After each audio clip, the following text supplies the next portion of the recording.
Senta, i rapporti tra Rina e Graviano com'erano? Che tipo di relazione c'era?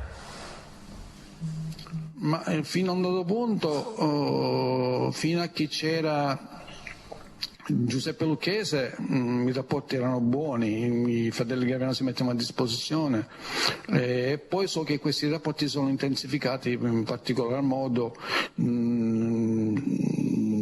quando Giuseppe Graviano cominciò credo a contattarlo direttamente, quindi questi rapporti sono intensificati.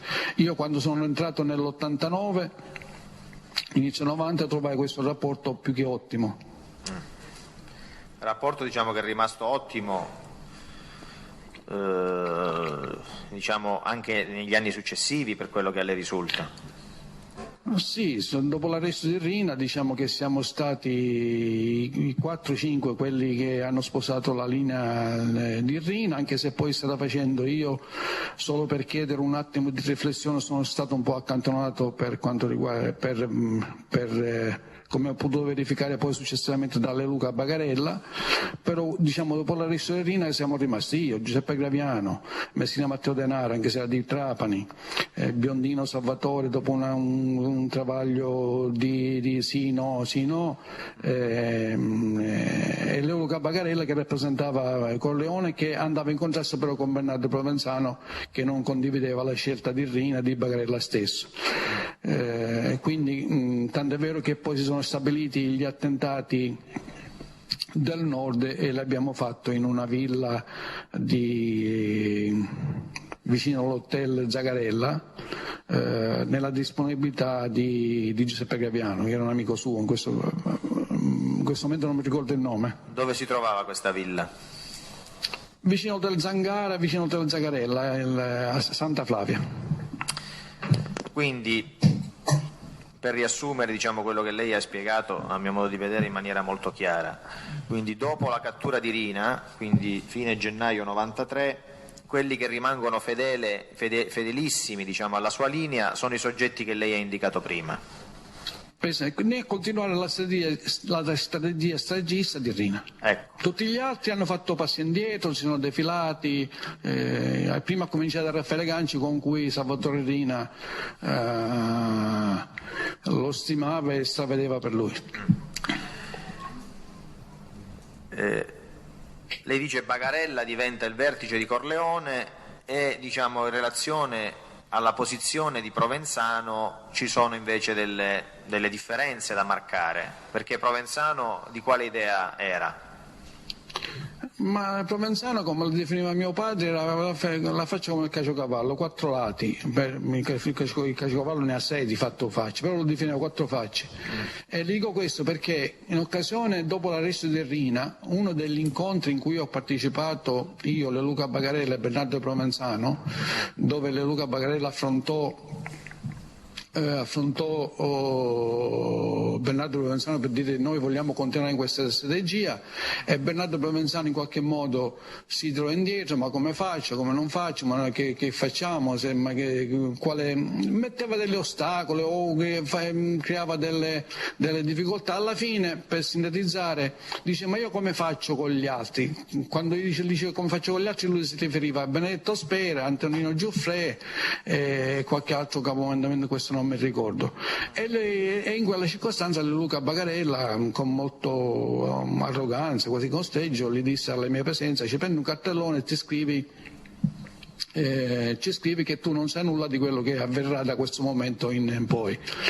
Mi sorprese pure le modalità come Bagarella affrontò questa circostanza. Senta, quindi con la cattura di Rina il vertice di Cosa Nostra chi è? Cioè il posto di Rina chi lo prende? Voleva prenderlo Bernardo Provenzano, ma fu Bagarella a mettersi di traverso e non lo prese più nessuno. Si sono solo formate delle spaccature, quantomeno 2 e poi forse 3 all'interno di Cosa Nostra. E diciamo, in queste varie posizioni che lei diciamo, ci ha raccontato, c'era Bagarella che proseguiva la linea di Rina e Provenzano invece che tentennava. Perfettamente, tentennava, ostacolava e dubitava l'efficacia di quello che volevamo fare. Però poi fino in fondo non l'ha ostacolata, perché mi pare che la stagione stragista è andata avanti. No, ma si figuri se Bagarella ascoltava Provenzano, perché per quello che io so c'erano pure rivalse vicino vecchie ruggine da molto tempo, e Bagarella non approfittava pure per mettere proprio in difficoltà. Addirittura mio padre mi raccontava che lo voleva pure eliminare ai tempi degli anni 70. E quindi ne approfittò di questa situazione per metterlo in difficoltà e andare avanti con la linea stagista, e sinceramente non ci avrebbe fermato nessuno in quel momento storico. Il suo ruolo accanto a Bagarella qual è? E soprattutto mi spieghi anche qual è il ruolo di Giuseppe Graviano accanto a Bagarella.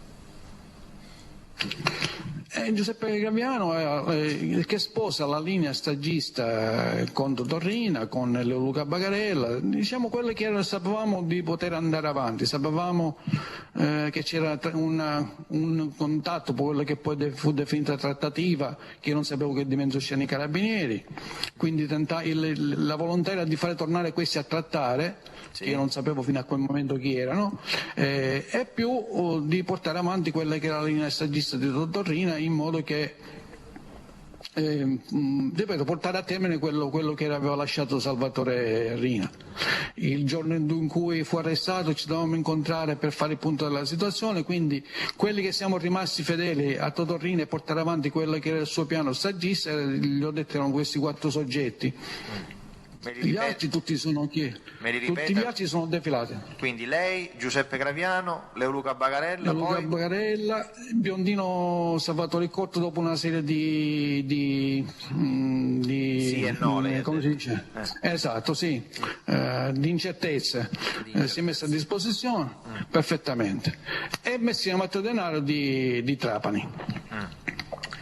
Che non c'entrava con la provincia di Palermo, però questo gruppo abbiamo deciso di portare a termine queste circostanze. Io vengo estromesso da questo gruppo dopo che Gioè Antonino è stato arrestato. Dal carcere mi manda a dire tramite il fratello che questo progetto di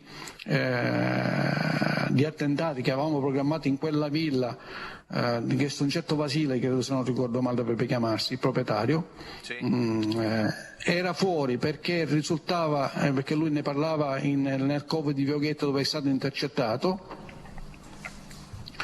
Quindi io, saputo di questa notizia, gli dissi a Bagarella di aspettare un attimo per vedere i risvolti, e invece questa notizia che io passai a Bagarella, poi ho saputo che l'aveva trasformata, come mi aveva preso per miserabile e mi aveva in qualche modo rinchiuso nel mio territorio, ma io poi, come ho dimostrato, sono andato avanti in modo diverso, facendo degli attentati di dinamitardi nel mio territorio, per dire che non ho paura di nessuno, non mi spavento di nessuno, e che semplicemente avevo chiesto un attimo di riflessione, interpretata in maniera errata, come mi spiegò poi Messina Matteo Denaro.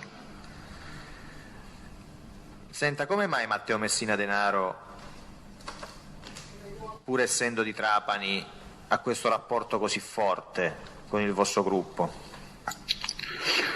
Ma perché principalmente lui c'è questo gruppo, io conoscevo a Matteo, lo conoscevo da vecchia data, ma questo rapporto si è consolidato, se non per quello che so io, attraverso una parentela, Gutta Dauro, cognato di Giuseppe di Messina Matteo Denaro, che fa parte del mandamento di Brancaccio, quindi questa parentela li ha rafforzati, ma c'era rapporti di vecchia data con quel territorio da parte di Messina Matteo Denaro, ma principalmente questo rapporto l'aveva in qualche modo intensificato. Messina Matteo Denaro si appoggiava anche ai fratelli Graviano, anche per una situazione economica, quindi c'era una complicità comune, quindi, reciproca. Quindi il legame era forte anche qui, perché c'erano relazioni che passavano da Brancaccio. Esattamente.